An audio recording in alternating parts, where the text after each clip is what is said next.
Hi, I'm Angie Pontani, the burlesque superstar who has spent the last 20 years shimmying and shaking around the globe. I've performed in showrooms, ballrooms, small rooms, and big rooms, every room except a mushroom.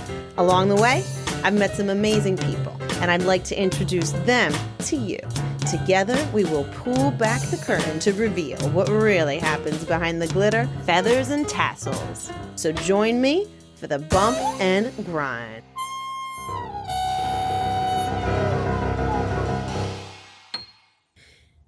He's an actor, a dancer, a strip performance artist, and a 90s burlesque pioneer that helped to establish Boylesque as a huge part of the burlesque infrastructure. Today's guest, Tigger, was awarded the first ever King of Burlesque title at the Burlesque Hall of Fame in Las Vegas, a title that no doubt he helped to create a space for. Tigger has been an ever-present driving force on stages and in dressing rooms around the world, inspiring thousands. He brings his satirical performances to audiences old and new, pushing and challenging the status quo with a gentle, loving, and storytelling hand.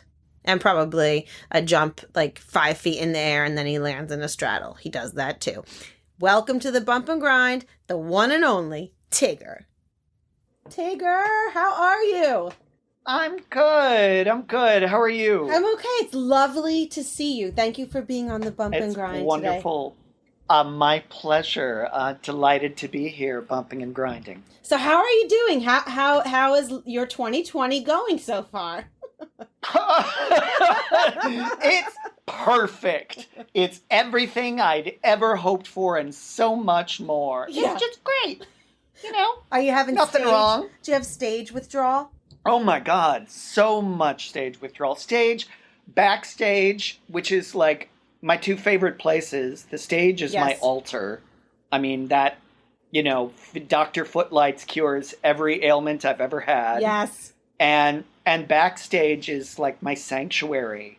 Like the BS we talk about while we're just, you know, staring at our own faces, putting on makeup and just spilling details of our life and thoughts and dreams are like some of the most precious conversations I've ever had in my life. Yeah, absolutely. So I miss that. I know. And the way the audience just feeds us. Yes. They give us everything.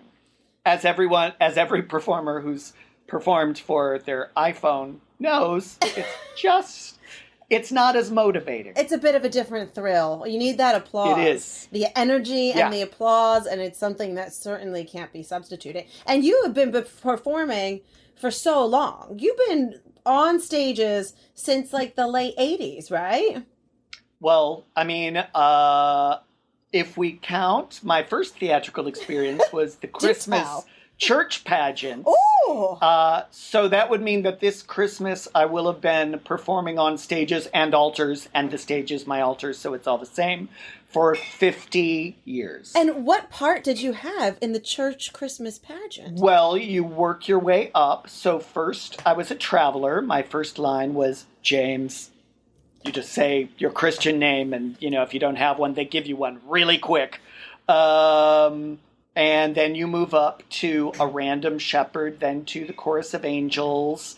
And then I was supposed to go to like a lead shepherd and then to a wise man. And that's what I wanted. I wanted the fabulous drag. I wanted to be named Melchior or Balthazar and carry frankincense and myrrh, whatever the hell it was. I knew that it was incense fabulous. thing. Wave it. I so lived for that.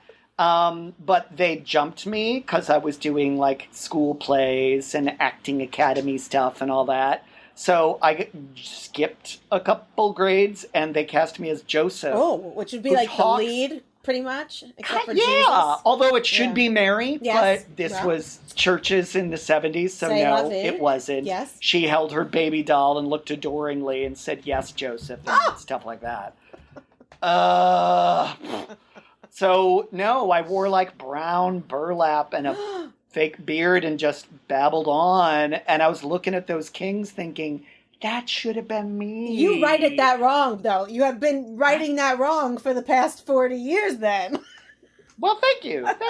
Thanks. So yeah, I've been on stages for a while, and theater major in college, and all that stuff. So you always knew. You always knew from the minute that you were the yeah. traveler with the one line of James that the stage was where your heart thrived. And even before that, I'm told I'm the baby of the family. I'm told my first word as a baby was go-go, because I was born in the 60s. So if I was wet or hungry or tired, it was go-go, go-go. No way. Yeah. Yes way. It's been all wrapped up, and I would bust into my big oldest sister's slumber parties in my diapers and put on her big white go-go boots and dance around for her friends in my diapers and occasionally whip off my diapers and keep dancing. Yes. I don't know where I got it from, but I've had it for a long time. Is there any showbiz in your family? Like, are there any other performers or? Nope. No. Nope. There was a grandfather who died before I was born who used to do local little shows in Madison, Indiana on the Ohio River, but I heard stories, but it wasn't like his full-time career. He just did it. That's kind of cool. Nope. That's pretty cool, though. Yeah. Yeah. That sounds real old-timey. Oh, it was old-time cakewalk That's and stuff. Crazy. Yeah. So how did you go? You studied acting, you grow up, you go dancing in your diaper, you go into the church play, you study it in school. How do you land? Because you're from the Midwest, right? From Chicago area. And then you end up in New York City. And when did you come to New York? What year? Do you remember? 1980. You bet I do. Yes. The day of the Tompkins Square Park riot. Woo. And I moved to 9th between B and C. So welcome. Steps east. Yeah, that was my welcoming party. You were right there. So it was August 6th, 1988. And it was just like, holy shit, it didn't look like this the last time I was here. No. I visited once, but I just knew, I made the plans before I ever saw New York. It's like for everyone, it's a dream in your head. And pretty much the age that I discovered that Sesame Street wasn't based in Chicago, and that all those old movies I'd stay up late eating ice cream and watching with my mom were all New York. Sesame Street, it's all New York. Yeah. I'm like, well, the hell with that. I'm going there. What am I waiting for? That's so funny. I love that because, when I was interviewing the main attraction, she said the same thing. She said, I loved Sesame Street and I wanted to live on Sesame Street. Oh my God, I love that. We never, of all the things we've talked about, I never knew that about Maine. Right? We share our Sesame Street destination. But I love it because it's such a good destination. Oh my God, yeah. And so did you when you came here, did you hit the ground? It's the 80s in New York, which is crazy, right? I mean, a much different place than it is now, especially where you were living. Yeah. Yeah. Yeah. Although, last time I was wandering through there, the crazy's coming back. Oh, yes. Well, that's one of the benefits of 2020. Yeah.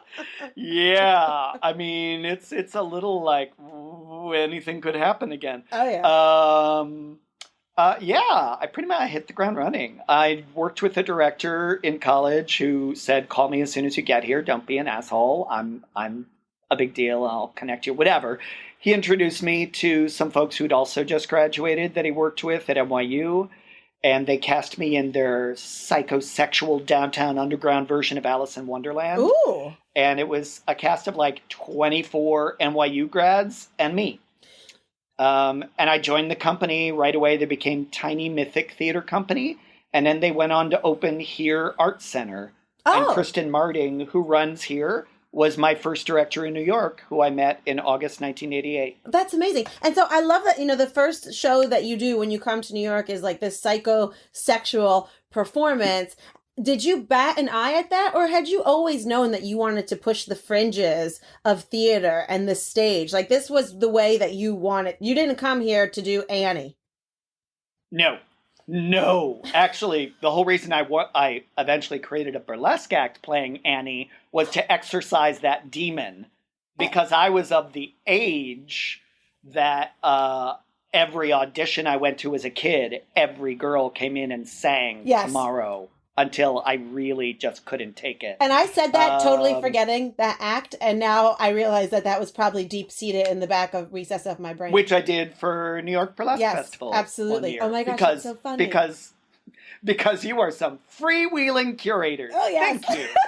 Well, yes. I think there are some festivals who would be like, oh, no, we're gonna pass on Annie getting sodomized by Daddy Warbucks while she's looking for Sandy. And anyway, No, I think that's the thing about a festival. I don't think, when somebody comes to do the festival, we're not paying you $1 million. We're not we're rolling out as much of a carpet as we possibly can. I think it's not, of course, if something is really beyond the bounds or we can't do it, you adjust, but I don't feel like it's my personal place to tell people what they can or can't do. I think that brings the joy to it, as long as you balance it in curation, of course. Of course. And we're all on the same page of what we want it to be. And, I always want to be a provocateur and not a saboteur. I want to push the envelope. I don't want to shut down the post office. I love that. And that's what I love about you, because not all performers will have that conversation, but you understand. You can't shut down the post office. I feel my favorite people, whatever, Julie, Camille 2000, my favorite badasses who push the envelope care a lot. Oh, yes. About getting it right. Yeah. Really think a lot about, we don't want people to think we're mean. No, of course. Or anything. We want to go, wow, but not actually, whatever. It's a fine line. Yes, it is a fine line. You want to mess with people, not push them out the door. And I think that you learn that as a professional, how to balance it, which you completely are. So wait, so the Annie act, so you're in theater, you're doing these shows that are provocative, engaging, and thought-provoking, and then you create the Annie act. Was that your first burlesque act? Oh, gosh, no. That was years in. You were doing burlesque before it was identifiable as burlesque. Right, when there was you and me and a handful of our friends. Totally. I didn't use the word at first, even though I saw Gypsy as a kid and loved it, of course, because I'm not made of stone. Yes. But I didn't realize when I started doing stuff with some of the bindle stiffs in the back of bars, it was like guerrilla performance art stripper theater. It was just I'd been touring and stripping with Penny Arcade, my drag mom, doing Bitch Dyke Fag Hag Horror from 1992 to 1994 and then on into other shows. And so when I started, they wanted me to jump in and do an act. It was like, well, you just ate fire in the back of a bar. No one wants to hear my Chekhov monologue. Yeah.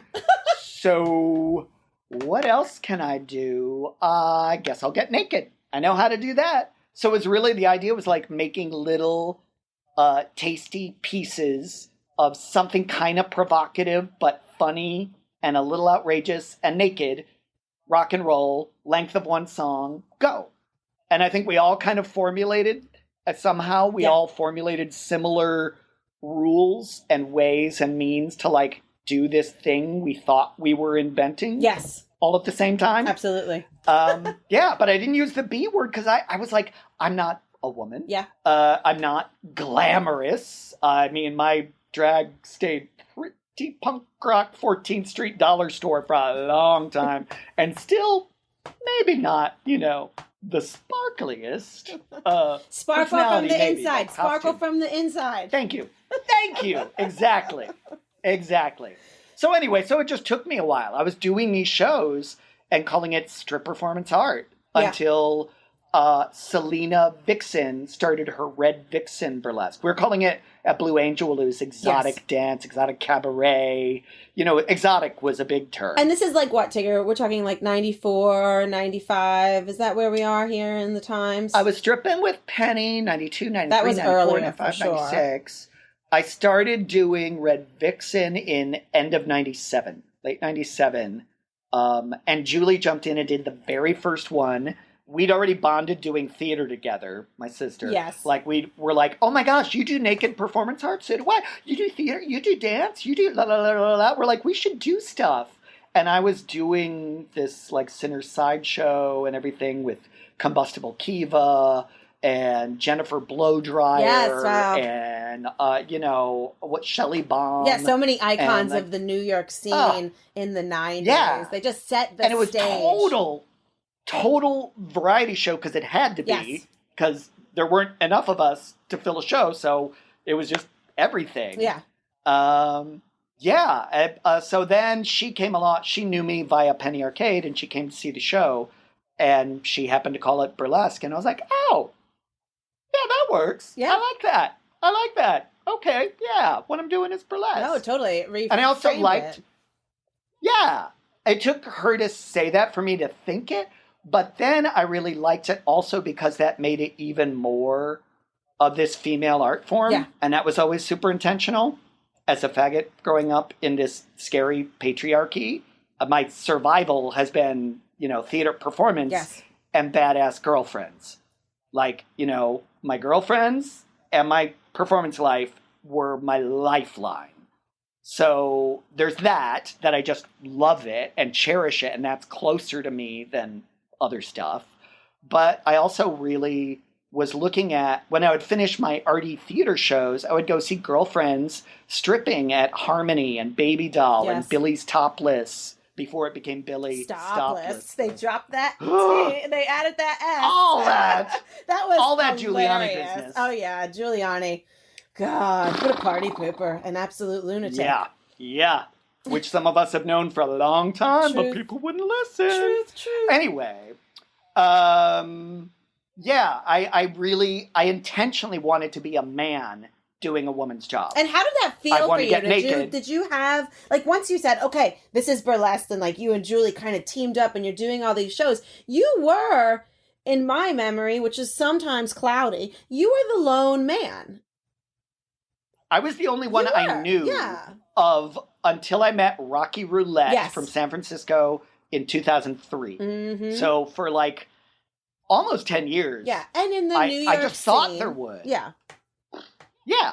But even when we were doing, when it was Miss Astrid, Dirty Martini, World Famous Bob, Juliette Lesmusemy doing the 24-hour drive down to New Orleans where we all did the first Teaserama. Yep.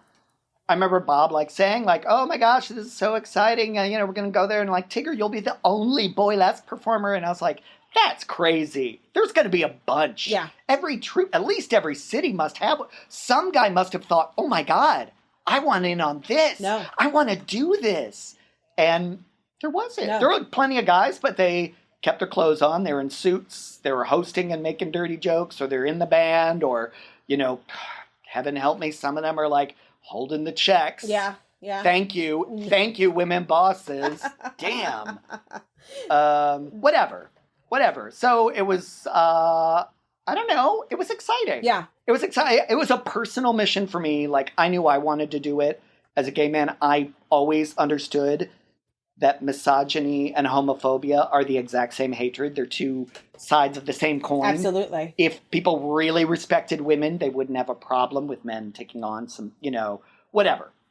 It goes deep. Yes, it goes very, very deep. It's wild and mind-blowing when you think about it. But it is. Yeah. It's all, yes. But that makes me think too then, because I know you and I have had this conversation before. I remember we were in a dressing room in Helsinki and there was an interviewer in there asking us questions, and it was all, well, what is burlesque and what is boylesque, and this kind of attempt to define them when I don't know. I remember I was just a little bit well, why do we have to define it and separate it? We are all fruits in the fruit bowl. We're doing the same thing. I don't know. Do you? And I love the word boylesque, and I use it in my marketing, and it's exciting. It creates variety. It's engaging. Maybe it appeals to a different audience. But at my core, I'm not the biggest fan of separation of all the genres of burlesque with titles. No. How do you feel about it? With you 100%. I started using it as marketing, just hype, because I came up with you and Dirty and Julie, and I'm never going to say I'm number one, but I looked around for years and I was the only male doing this, stripping in a burlesque way. Yes. I'd done live sex shows with plenty of men, but that's different. And Go-Go Boys were different. They were not encouraged to have that sense of humor. No. So I remember early gay audiences were he's not quite a drag queen and he's not quite a go-go boy. He's somewhere in this, what is that? Attempt to define. I liked that wiggly area in the middle, but I would call myself New York's premier boylesquer. I thought I made up the word. I didn't, but in my defense, it was before Google. Yeah, I I know thought about, you made up the word the as 70s. well. Yeah. Mm-hmm. Turns out it's not that hard to come up with. Of course. But it was all just a way to hype myself. It wasn't until I met Rocky and then evil tap dancing hate monkey back when he had a longer name Yes. and stuff like that. And I finally met some other men and I was like, oh, a lot of men should do this. Like, this should be a whole part of it. Yes. This is part of what burlesque does is, to like free us all in part by like sharing a laugh about sex and gender. And to do that, we should hear from all of the genders, not just one or two. Yes. Like, open the doors for everybody. So I appreciated like what Boylesque could do to further the cause of burlesque and make it more inclusive, but I never looked at it as different. Yeah. I mean, for all those years backstage, it was like, whatever. I've got a penis, you've got a pussy, we got a show to do. So what? No different rules. No. Ever. Mm-mm. No. Ever. No. So, and I agree. And I feel like, too, when Boylesque started to get really big and there started to be so many different influences coming in, I felt like it was like a real shot in the arm for burlesque in general because it, really brought such an energy and so many different styles of performance. So I think when any new, gender or group comes in and brings in that edge, it just helps everybody and makes it better. You bet. Everything and more entertaining. Yeah, the first nerdlesque to come in, the first gorelesque to come in. Anytime someone sits up and goes, whoa, oh, I didn't expect this. It feels like the 90s again, when everything we did, always their audience is going, what? And I always remember guys going, when I would come on, they'd be like, oh, I did not sign up. What's going on? Yeah, what was the response when you started? Because, I know you started in the underground shows and with Penny Arcade, where the audiences probably were expecting anything. But as it got more popular and, we started playing places, the Cutting Room always had the Blue Angel. That was edgy. But as we started playing places like, I can't remember any of the names. What was that place that was uptown? Like the Triad or like theaters that were more kind of like mainstream.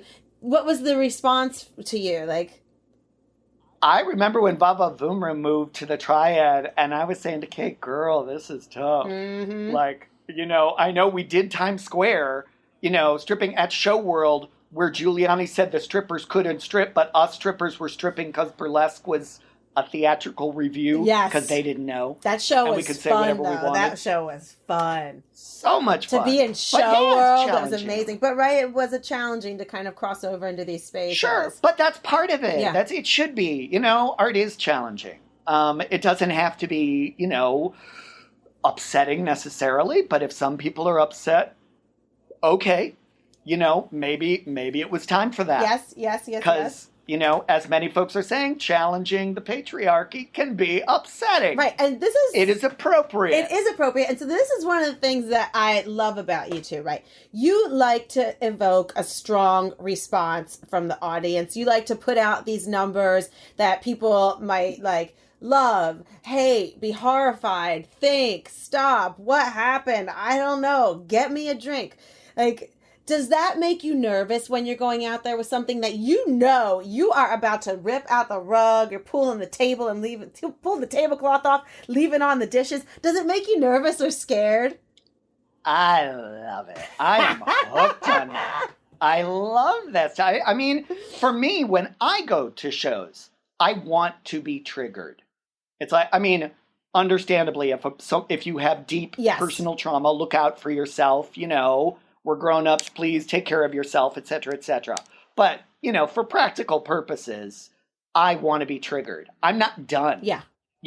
This is not a finished product. I'm not okay. Please change me. I have a lot of growing to do. Mess with my mind, blow my mind. I feel cheated if I'm not a little bit different at the end of a show than I was at the beginning. So I feel like I owe it to an audience to do the same for them. To change them and shake something up. At least give them, laugh at something they didn't think they'd laugh at, or find something titillating that they really didn't used to, or whatever it is. It's a chance to have a new point of view, which we all really need, to work on that. So I don't know. I feel like that's an important part of my mission. Do you feel like as a performer. Do you feel like that's why you landed in burlesque and it's really become kind of your main home in a sense because it's such a perfect vessel to do that? Yeah. Yeah. I mean, to be clear, I'm still I never stopped doing theater.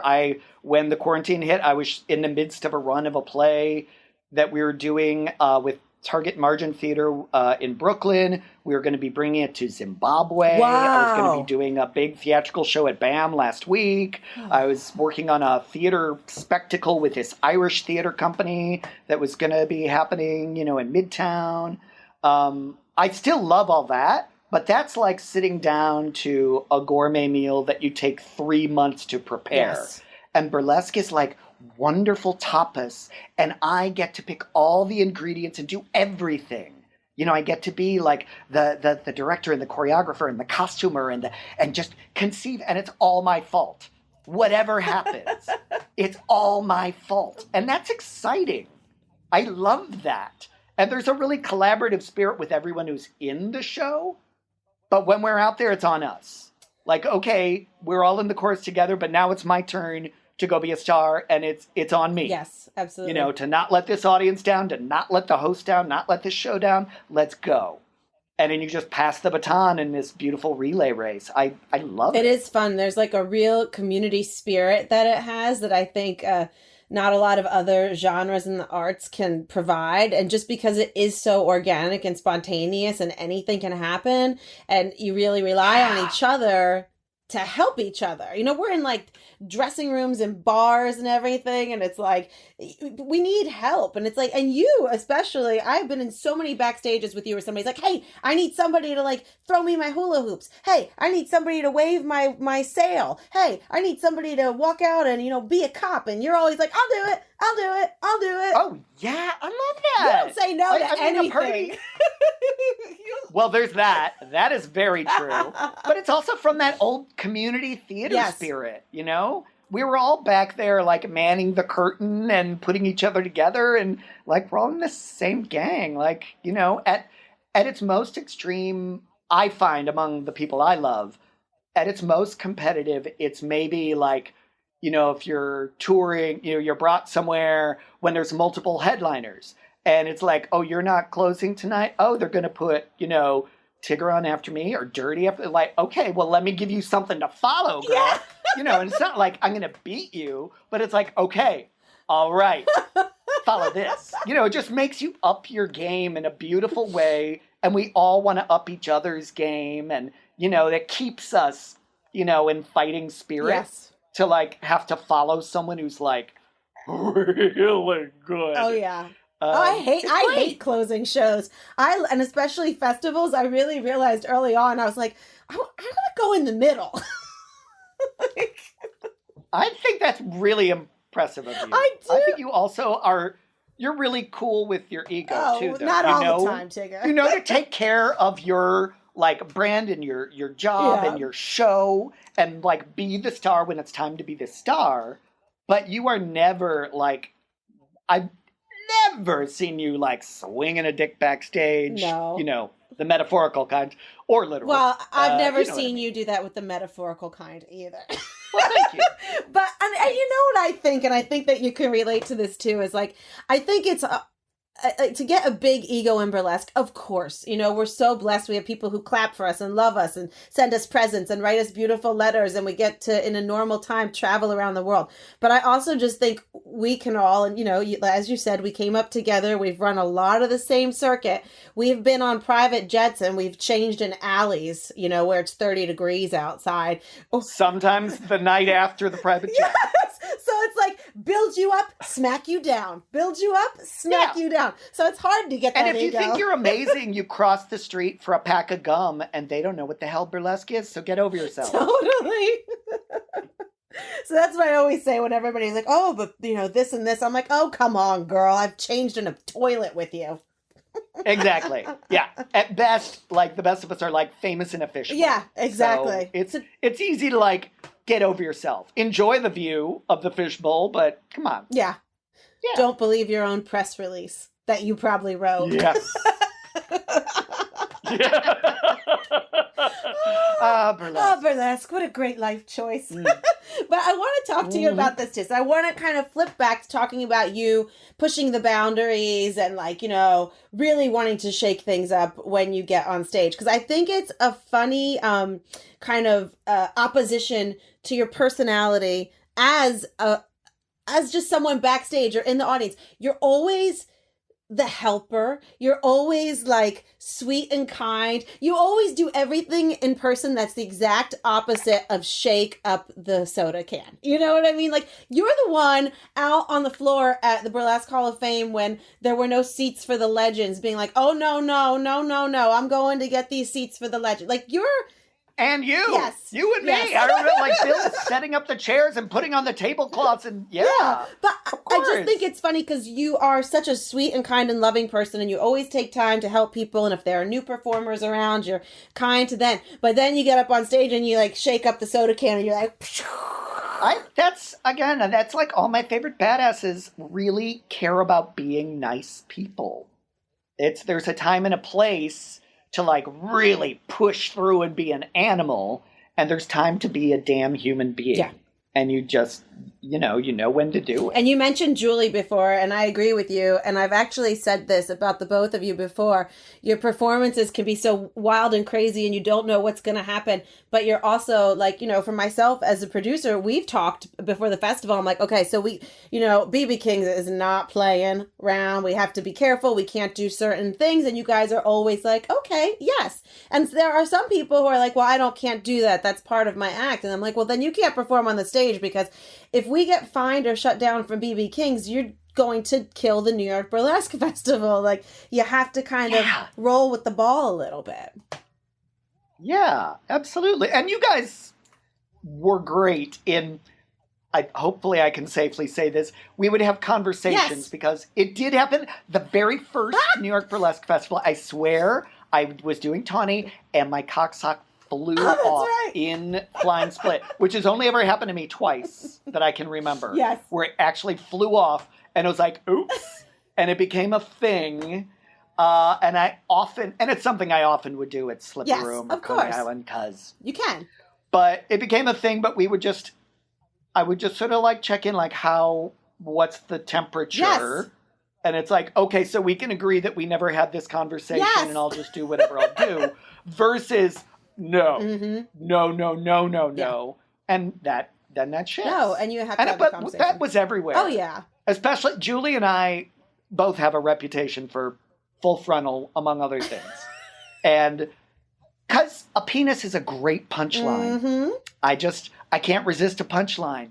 And part of dismantling the patriarchy is like making that funny. Right. Which is terrifying to like the average, powerful straight white man. That's their biggest fear is like people looking at their penis and laughing.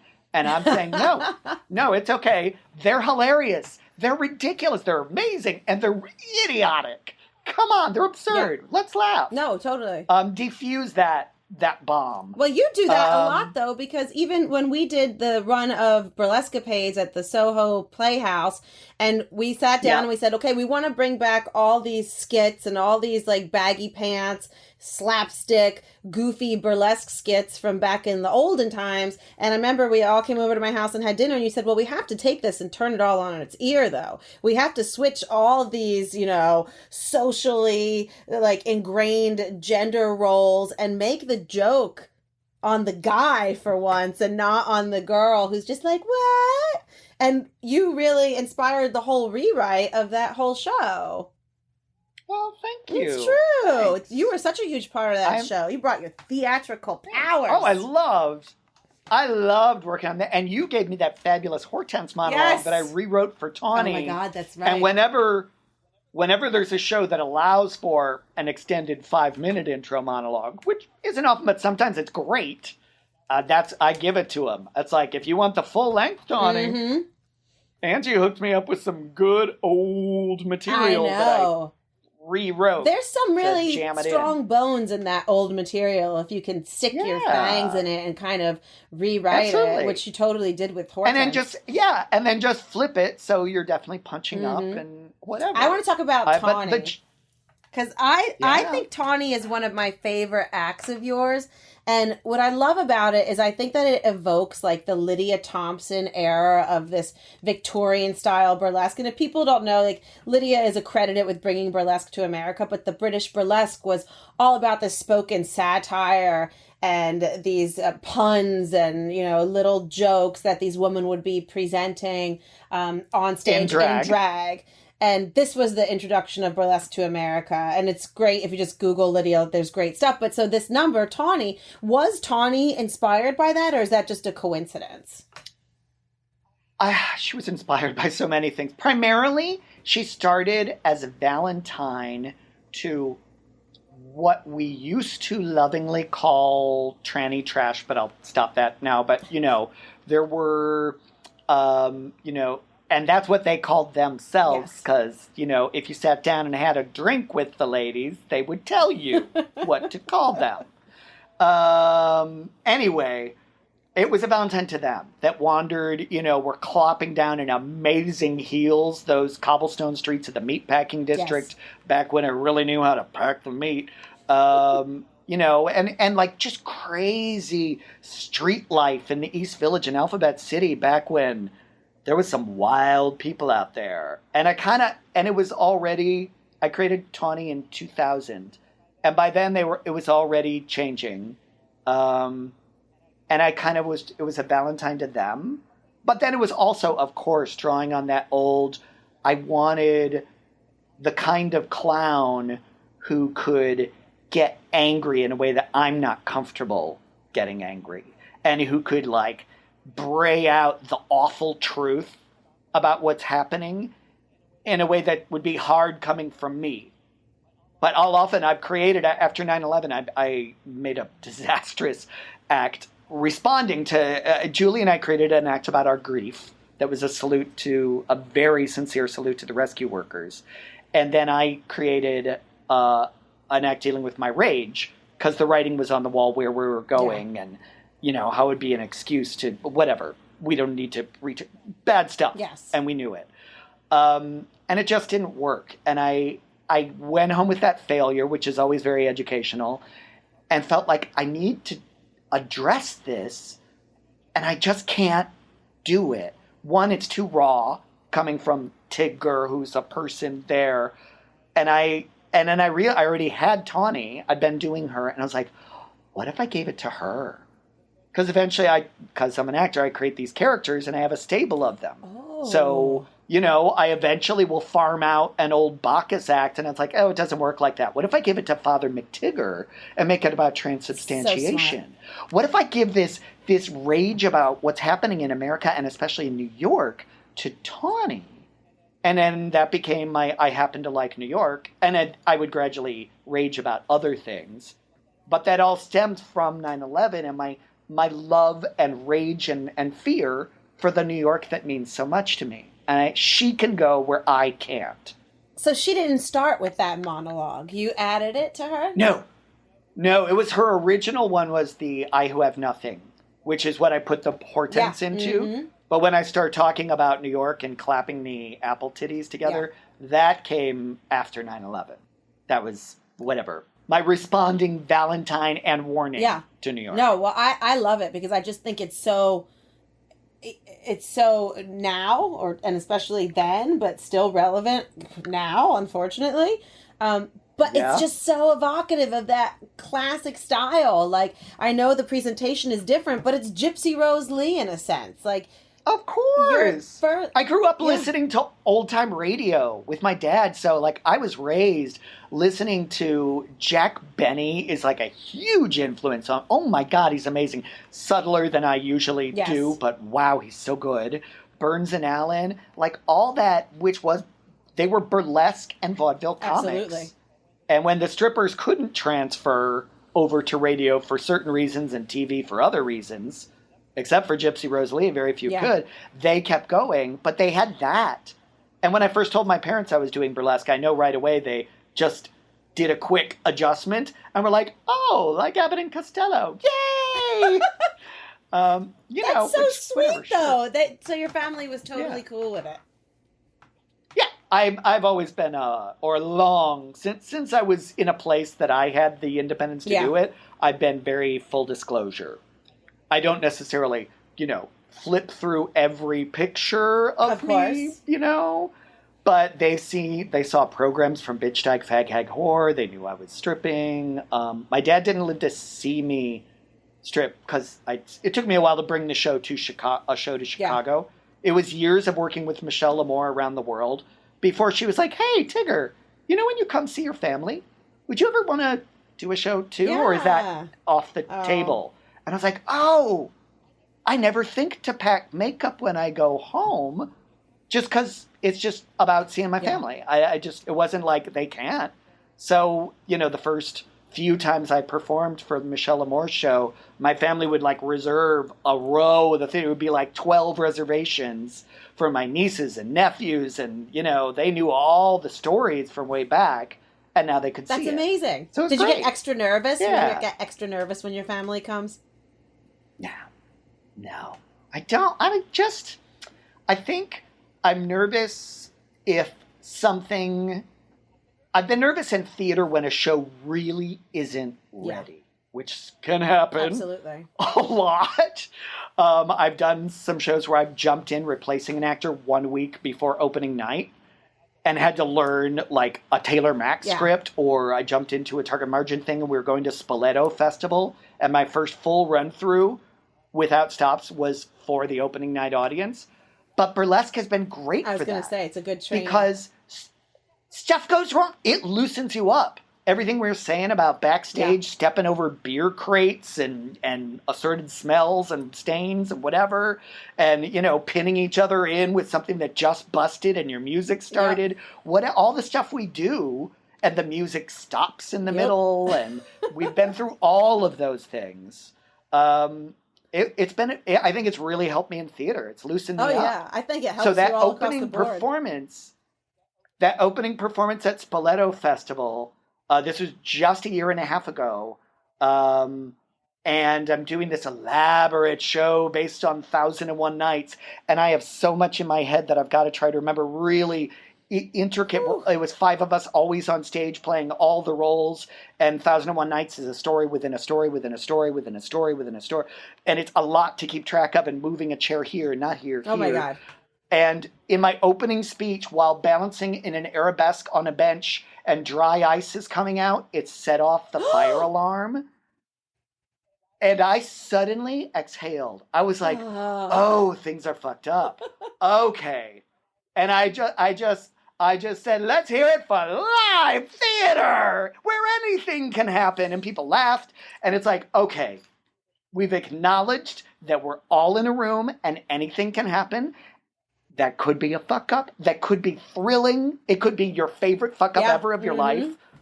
Because those have, whatever. And that just instantly, it made me feel at home. Not that I ever want things to go wrong, but there's times when it's like, whew. Shakes you out of your head. What's the worst that can happen? Well, I think, we've lived through it. But I think that on stage, often you can be your worst enemy. I know that I can. There's nothing worse than that voice in my own head that some nights when I'm just not feeling 100% and I'm about to go on and that voice is just like, you're the worst. You should have never gone into this career. Your costume's hideous. You can't dance. This song is terrible. Oh, that stupid move again? Blah. And I'm just like, shut up! Do you ever get this? Every one of them. And how many of us have that exact same litany of things we say to ourselves? Yeah, it's crazy. So you have it too. You've got the voice too. Of course.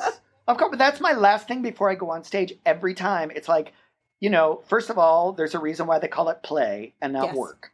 The audience isn't there to see me work. You work your ass off beforehand so that you don't have to when you get there. Do all of that. And my last thing before I go out is to remember to just go out and celebrate. Okay, drop it. Yeah. Because I definitely can overthink if I let myself.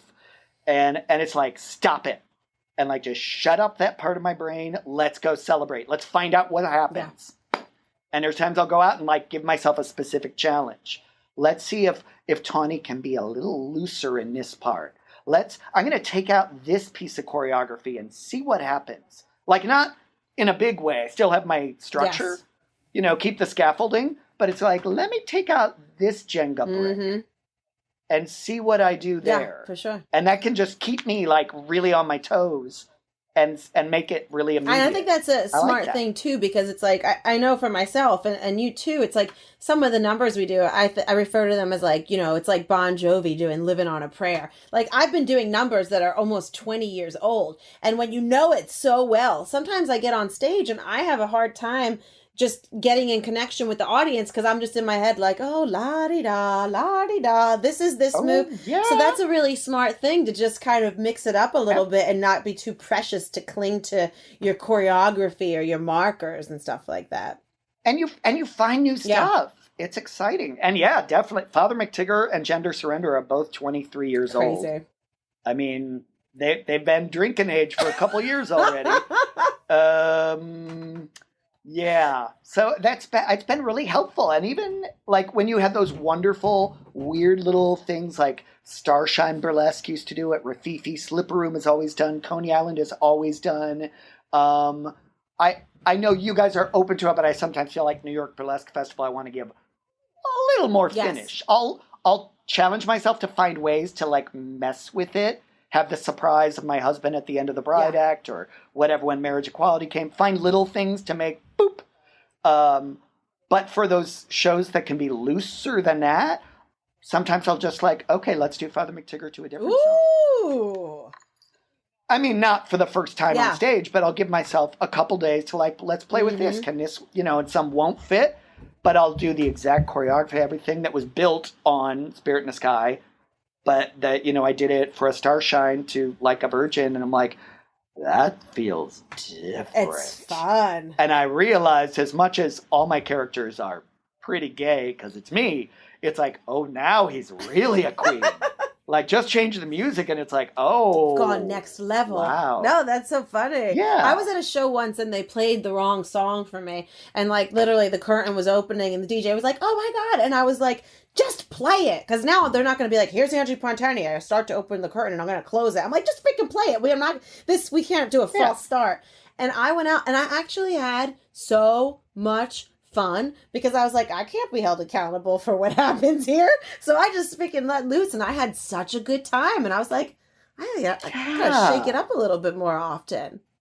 And the audience has a good time. They certainly feel it when there's a fuck up and you rise above it. They love it. That's a standing ovation right there. I mean, I've had it where like my act stopped with Tony, where it stopped many times. The moment.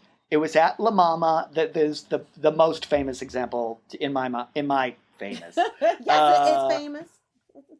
The club at La Mama was doing a show, and they had Indigo Blue was in town doing her Wonder Woman. Bob was doing, I think, her Martini Time. We were all Dirty Julie. We're bringing putting on the hits. It was the club at La Mama. They hadn't done a burlesque show before. They wanted to show people, here's some of the big names doing some of the things they're most famous for. And it's a theater that I've worked in, and I know the tech crew, and I know they're on it.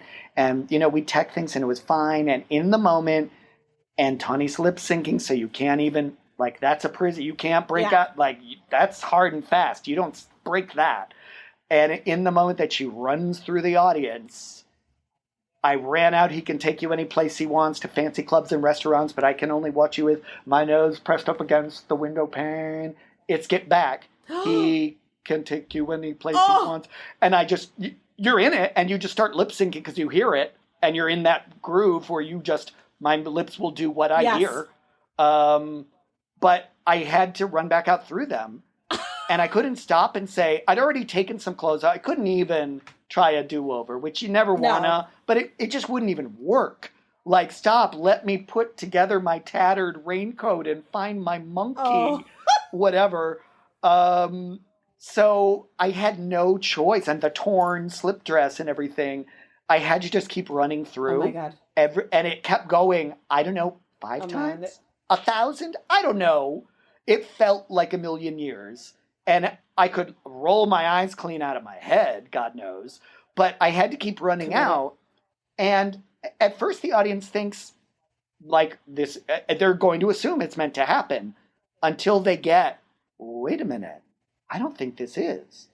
And they're on the verge of nervous for a moment, but if you don't communicate any nerves, then they just start laughing. And they started laughing, and laughter kept, because I kept coming, and they got the idea like, this shit shouldn't be happening. Oh my God. No. And it just kept, and somehow, and I saw up in the tech booth through the window, they're like signaling me. Oh no. And, you know, it's professionals and they can't make it. And it's like, whatever, take you any place you want. As many times as you and want. I just kept. And it finally somehow went ahead and into a chorus, and I was able to grab onto the right one, and I finished the act. And of course, it was a standing ovation. For one thing, it ended. Yes. Hey! But also you succeeded against the odds, and people love that. That is the best energy. I mean, it's so much better to watch a loser battle uphill than just winners. Yeah, winning. and not giving up, but just staying committed and doing it. I think when everybody realizes that no one knows what the hell's going to happen, it creates a lot of team spirit. Yeah, major team spirit and excitement. Yeah. They're like, I'm seeing a show no one's ever seen ever will before. Again, perhaps. Yeah, if we can help it. Yeah. So from like Tawny to Father McTigger, your acts rarely are just, Tigger coming out and do an act. You create characters, you create stories, you're creating messages and a vision. What do you find? Do you have a typical process? Like what inspires you first in your project, like in your creation, like as you put your acts together? Is there an order or a method? No. And that question, comes up from time to time in interviews. I mean, I think like all of us, I have like a few dozen unmated socks of act ideas rumbling around my mental dryer, so there's all these things I kind of, this would be good, but it's not there. So some of them are rumbling for 20 years and they'll never find a sock made. But suddenly, somehow, you see this wig, or you hear this song, or you finally come up with the idea that's the hook, where it's like, it's not just a ba-dum-bump, but it's a ba-dum-bump. Mm-hmm. There's some extra button that makes you say, now I got it. Yes. This is it. And it's whatever it is that puts that together for me, I'm going to grab it. Because it's hard to get all those, to make that sock in the first place isn't easy. So as soon as I find it, so it started with costuming, it started with a song, it started with a story, something I wanted somehow to, like now and then, I never sit down and think, I want to make an act about this issue, but sometimes there are things that happen that are just living with you. So 9/11, the BP, Deepwater Horizon oil spill in the Gulf. I contacted you guys for New York Burlesque Festival. It's like, this is important to me. This happened. Can I change? I did it for the Mermaid Ball. I would love to do it for, whatever. It's like, it's going to be this year. I don't know that it'll play the same way 10 years from now, but now I need to say this. So I never look for a cause, but sometimes they find you. And then if I can couch it within entertainment and not just go, this is wrong. Like, ugh, ew, we're entertainers, number one. If I can somehow make it an entertainment, done. Then I'll go. It's such a beautiful message. That's the only way. It's a beautiful vessel for the message, I think. It's one that people really listen to. And you let down your message if you're just going to harangue people. That's not going to help. Who's that going to convert? If I just go out and like, Trump's an asshole, wah, wah, wah, wah. It's like, well, first of all, but second of all, I used to have a Bush act that I wound up doing as in, because heaven help me, I was stripping under the previous, and unfortunately I wound up doing it 4 years longer than I thought I would, or whatever. I let it go for a couple years because it was just too heartbreaking. But I had to make a character of him and make it somewhat sympathetic. Sure. Because I'm playing the character, and that's how you do it. In theater, like, I've played villains and loved it. I am not a villain to myself when I'm playing the villain. I have reasons. They might be misguided. They're misguided. But whatever. So I created his misguided reasons why he thought he was doing the best thing. And then realized suddenly, and in a fantasy realization, oh my gosh, he realizes what he's done. I need to break up with America for its own sake. Cue Dolly Parton's I Will Always Love You. And, Well, anyway, you humanize, but I had to do it human. You're humanizing the person. And then...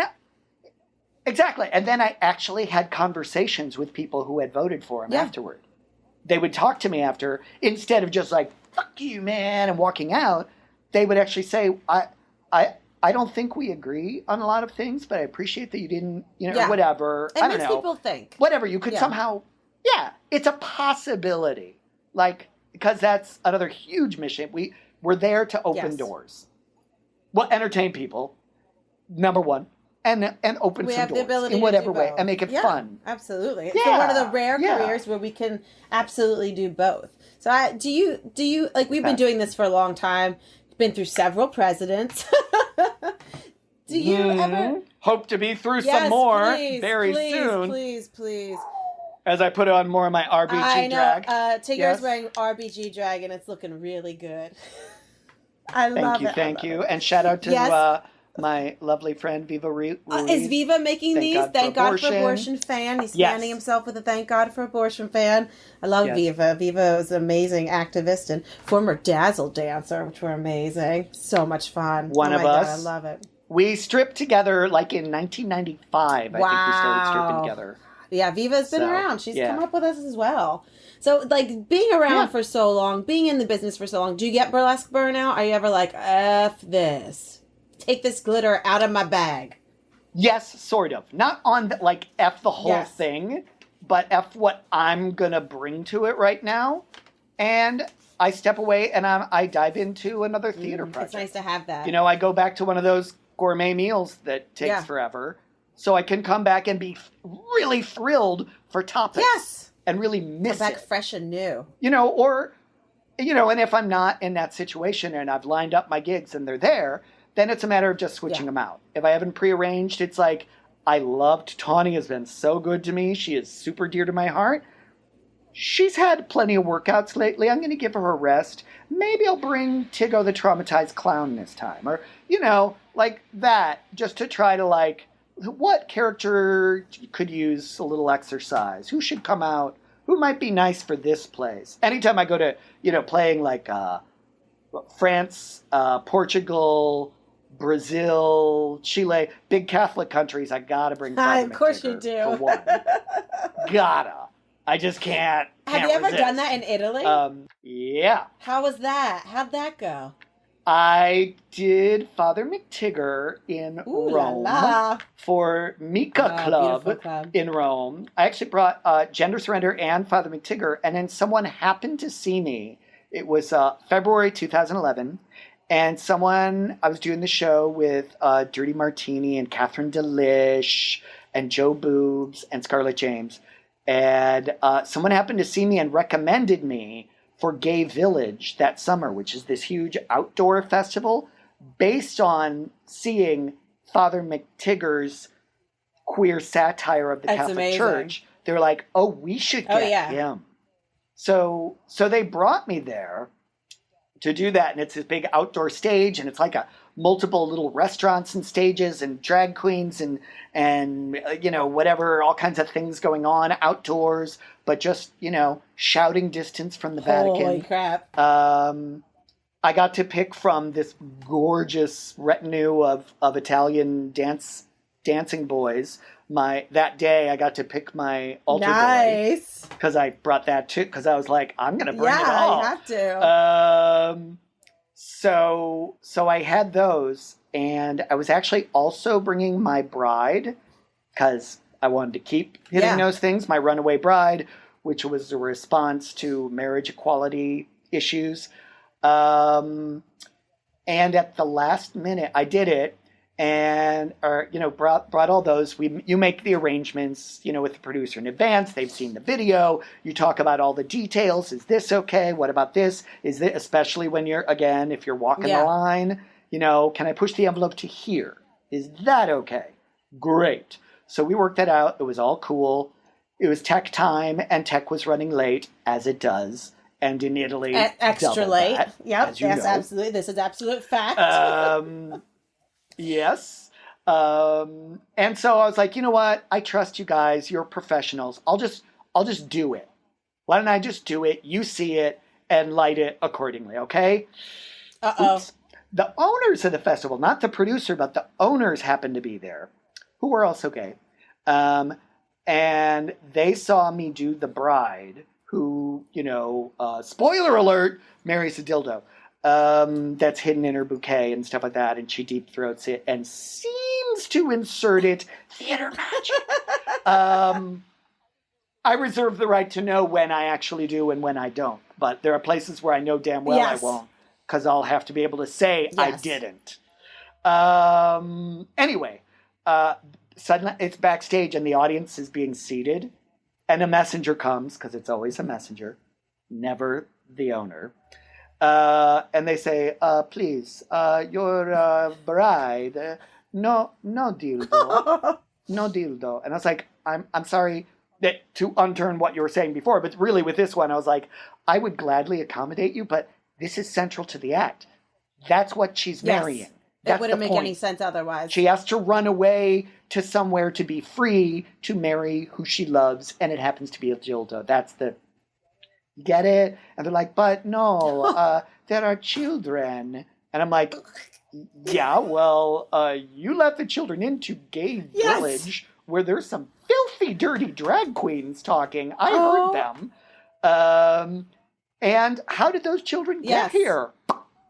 Anyway, whatever. And they're like, no, but we want this to be a, how you say, a safe space for the straight people too. And I was like, guess what? There is a safe space for straight people. It's called the world. Yeah, the dildo's not going to kill them. No.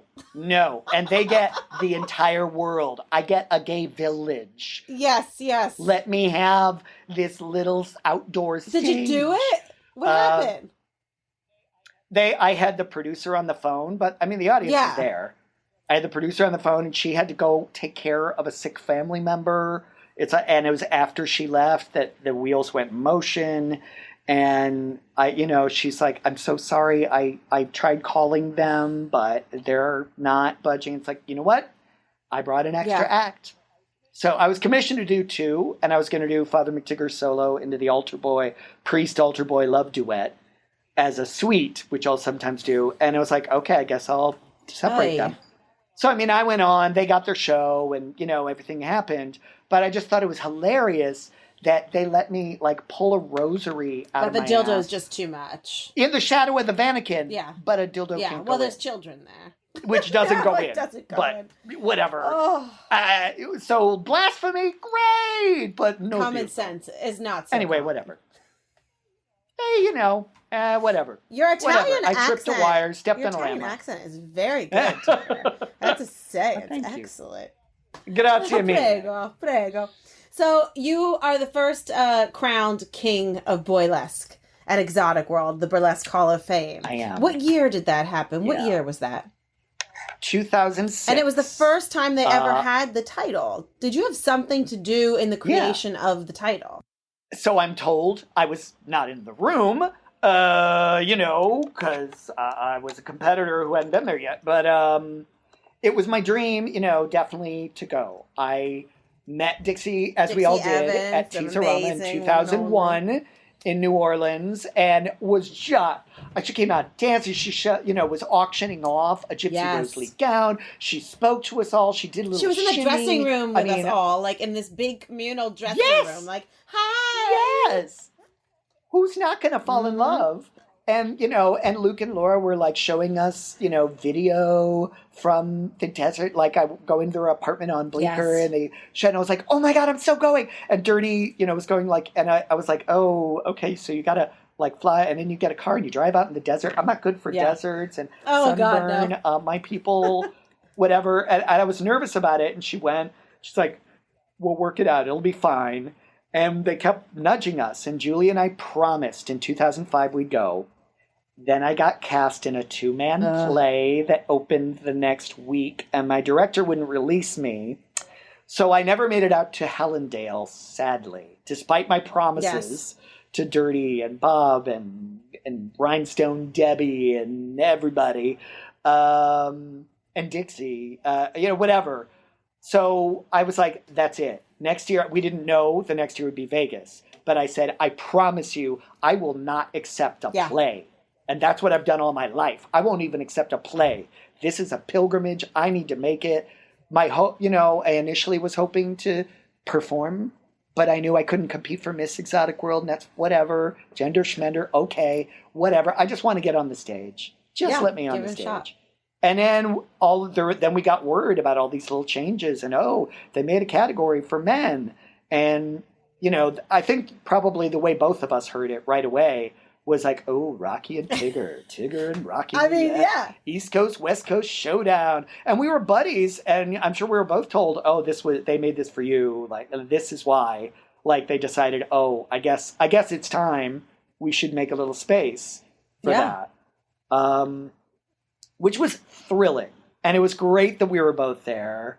Another tradition of mine that's gone on there is making out with the winner ever since. And that started with me and Rocky just saying, whatever happens, like, if it's me, it's you, we'll include each other. Like we're in this, like, most definitely.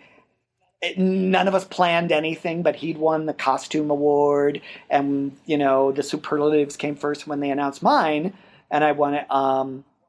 One, I knew that it's like burlesque Oscars, the feeling. It's like, I don't think there's going to be anything quite like this ever again.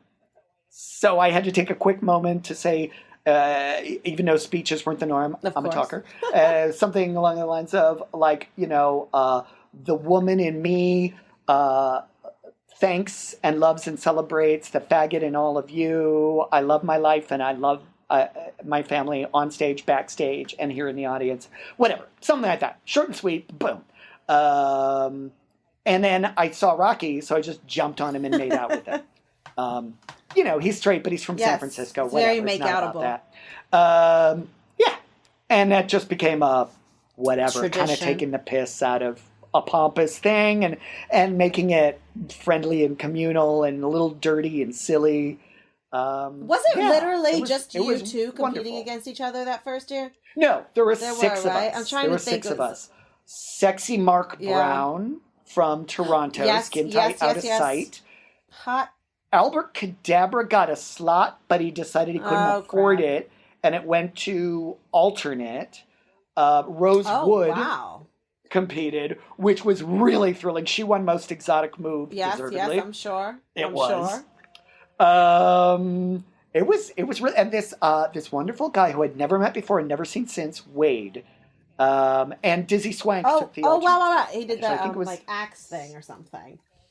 The lumberjack, of course. That's crazy. I mean, but it's six grown of us. so much since then. I mean, the scene in general, the Boylesque. Although it's funny, I think Boylesque has. Although I think. Was it last year? It was recently. It just got back up to as many as 5. It has never been 6 since that first year. I guess because they'd never done it yet. So they just opened it to anyone. They're like, okay. Yeah, come on in. And it was great because so many had never. And then it went down to like 3. And I remember there was a year they had 2. And I was like, you're killing me. And I kept... And for several years, I was worried. I was like writing to I emailed every single Boylesque performer I knew, which you could do back then. And I was like, listen, we could be a flash in the pan. Do not sleep on this. Like, this could go. The year we don't deliver, they'll take it away. It's over. And then you have to fight to break down this door again. Don't make this all in vain. Show up. Apply, give it your best. Don't you dare slack on this. Well, there's so many Boylesque performers. I'm surprised because I would imagine that, like with the Miss Exotic World title, with the Queen title, it's like so many people apply and want to go for it every year. I'm a little surprised. Yeah, but I guess like with the Queen, there are people who are like, I don't know if I should yet. I don't know if this one's right. I mean, Monkey, who obviously had to win very soon. He wanted a couple years, like, let me, because he was, doing a lot of duets, and he's like, let me work on it. I'm sorry, I'm not going to, he would reply, and he's like, I'm sorry, I'm not going to apply this year. I promise I will. Yeah. Not yet. So I think there were several people who were like, I don't know, or whatever. They just didn't feel it was time. Do you think the pressure of the competition has gotten too serious over the years? I mean, because I feel like in the beginning, and even when it first moved to Vegas, it wasn't that intense of we were just like, let's go, woohoo! I never Absolutely. thought like I had to. I brought Agreed. an old act. There wasn't one sequin. Like, no, there was sequins on my costume. There wasn't one rhinestone in sight. I was just like, yeah. 36, 24, yes, 36. Totally. Yeah. Absolutely. And that was a tight competition. Yeah, that was a tight competition. Too, and that was a tough year. You really you were up against some motherfuckers, and you were great. It was a big one. But I feel like one of the things that empowered me that year is that we were out at the pool at the Palms, and the wind was blowing, and it's like it was a virtual nightmare. But I feel like, coming from New York, and also I do enjoy danger in a sense. Like, I feel like we were talking about when you switch a song, if you take me out of the comforts of a stage, you know what? I like a curtain. I like a smooth dancing surface. I like not 50-mile-per-hour winds. But if you give that to me, I'm gonna give it to you. Like, I'm like, that feeds me. I love that shit. I'm like, give me a challenge. It gets me out of my head and so into the moment, because survival is just the game. And I'm like, okay, I could do this. And that's what I felt was my biggest asset that year, because people were freaking out, and I was just like, David Bishop, if my boa blows away and you're not standing by the stage with it, I'm going to kill you. And that was my only thing that I needed. That was the only thing I needed. And he was like, I will have it. And he did. There's videos. Of course there's videos of him. And the minute it starts to blow away, he's like, oh, he goes and gets it. But I love that, Yep. Yeah. And Grace Under Pressure, you absolutely because we had the boob rule came up that year where you couldn't show your under boob. It was the most unbelievably challenging year I've ever experienced. It was crazy. Like, you were stripping uphill. Oh no, I remember I was getting on a plane. I did a show in New York. I was getting on a plane at 4:00 in the morning, and I get a text from like Little Brooklyn, and she's like, "You're not going to be able to show your under boobs, so you better figure something out when you get here." And I was like, "What?" So I was literally on the plane. I took a bra. I ripped out at the underwire. I was weaving fishnet from tights that I cut through the bra. And then I put rhinestones, so there were a couple of rhinestones, on the underwire, and then I glued it to my underboobs. Yeah. And that was everyone backstage. They were all like, what?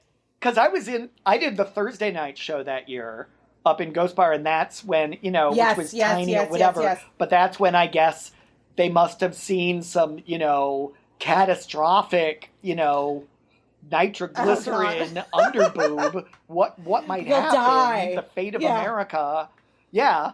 And so we suddenly got word on Friday, and Legends are like, are you kidding me? So stupid. You can imagine Satan's Angel and what she had to say about it, whatever. But that was all the performers too. They're like, what? So they had a day. And I also, big props to Hot Toddy, because I was thinking the same thing. Again, like, we're in the same boat, no special treatment for the boys, and he had underboob under his, man tits. Yes, he did. Like, he put, it's like, that's right. I always that's enjoyed Hot Toddy's performances. They were great. But with the Legends, too, you've always had special relationships with the Legends. That's always been really important to you. You've always been, like, escorting them, helping them, like, looking out for them. Like, why is that? I know why it's important to you, but why is it important, and why should everybody be, tuned into that? Well, for one, I mean, just get to know them. I defy the person who had the chance to, like, laugh and scratch and get drunk with Satan's Angel or Marinka or Judith Stein or April March or Tiffany Carter or Dusty Summers. All of these people are like, they're always the coolest people in the room. for one. Anything we've like talking about us pushing the envelope and badasses, they pushed envelopes before, we existed. Like whatever. There's, well, some of them. Okay. I'm more like brother age for some Little now. brother. But, they pushed the frontiers that allowed us to push them further. Like they absolutely made us possible. And for a lot of us, like we were saying, I thought I was making something up with Boylesque. We thought we were making something up with neo-burlesque. We were all kind of creating this world in our head based on memories and ideas and visions and dreams. None of us got to go to, Joe Boobs and Indigo Blue and Bella Blue. They didn't have their academies yet. We just self-taught and put something together like we did it ourselves. And in the same way, as a queer man, I built my own family here. So all of that stuff is hugely important to me. And I didn't fully appreciate until I got there. I already knew Dixie and Satan's Angel from Teaseramas and loved them. But that was it. I met all the rest. Up in the Binions pool my first day, I was suddenly in the pool laughing with Viva La Fever and Earthquake and Velvet Ice. And I got this job I do for the Legends because it was Legends night. And I just suddenly last minute was like, oh, do you need help? Yeah. Like we're saying. And it was like, oh, yeah, okay, I'll seat people. And I couldn't find a seat for Dusty Summers. And I'm like, people, the nude magician, she lives here. She's a man. Like, what are you doing? And like, boom, from then on, I've had a job and a mission. But, it would also just hit me like it was suddenly like, oh my God, we have forebears? We have family that stretches back? There's like a continuum. And for all that you like to feel cool, like punk rock, like, I made this myself, man, whatever. Punk rockers were listening to 60s garage music, same.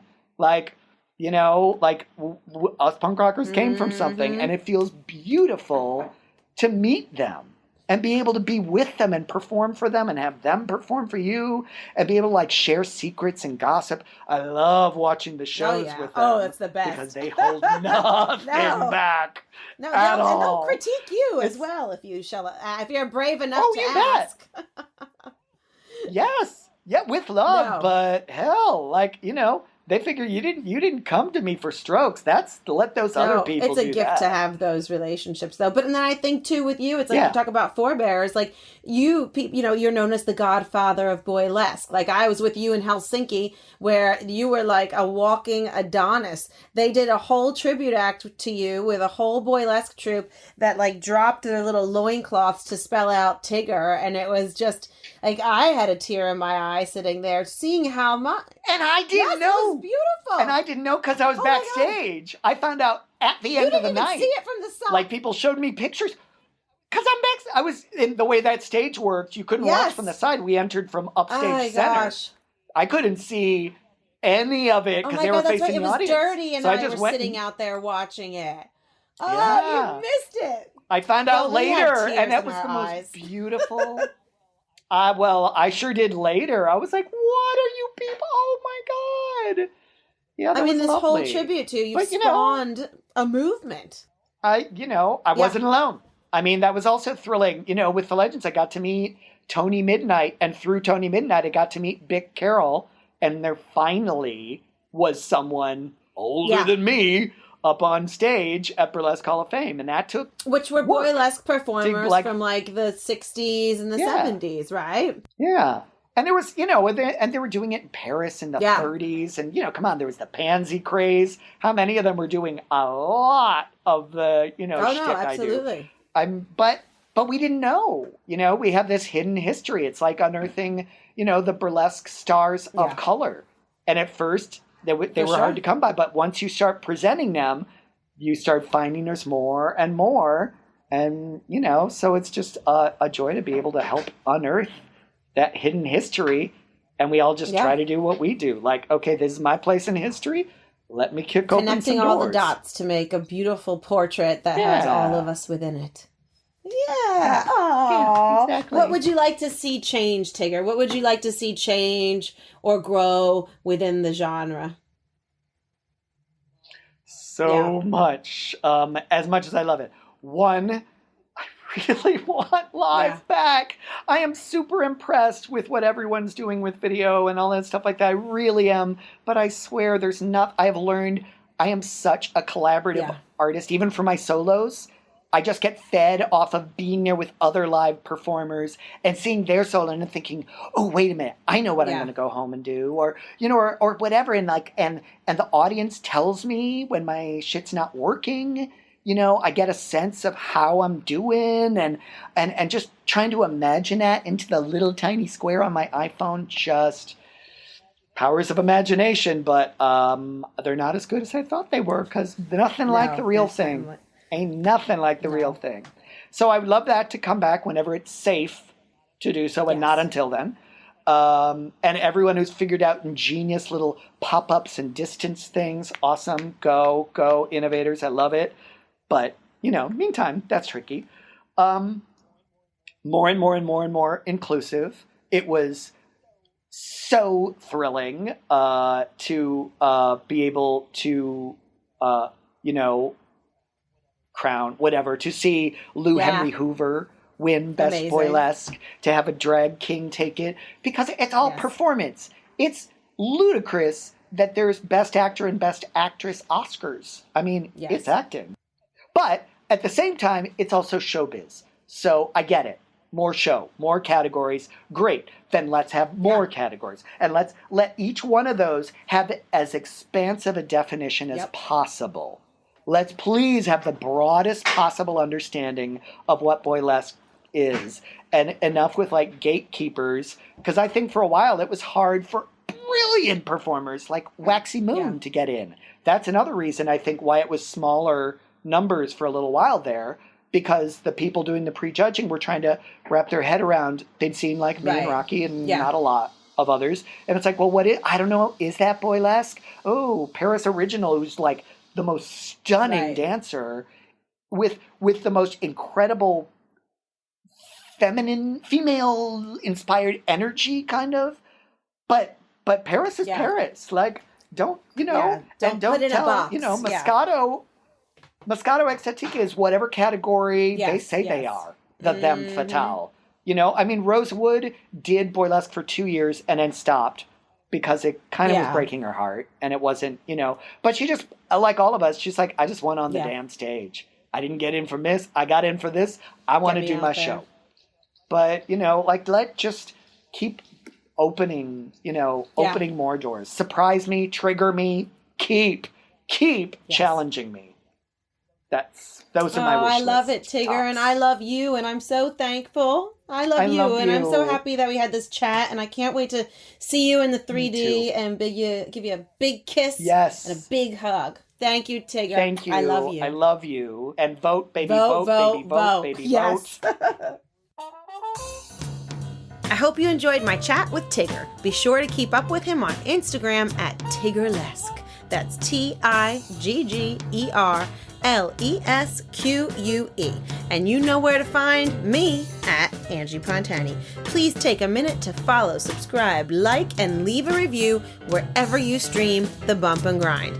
And until next week, keep shimmying, my friends.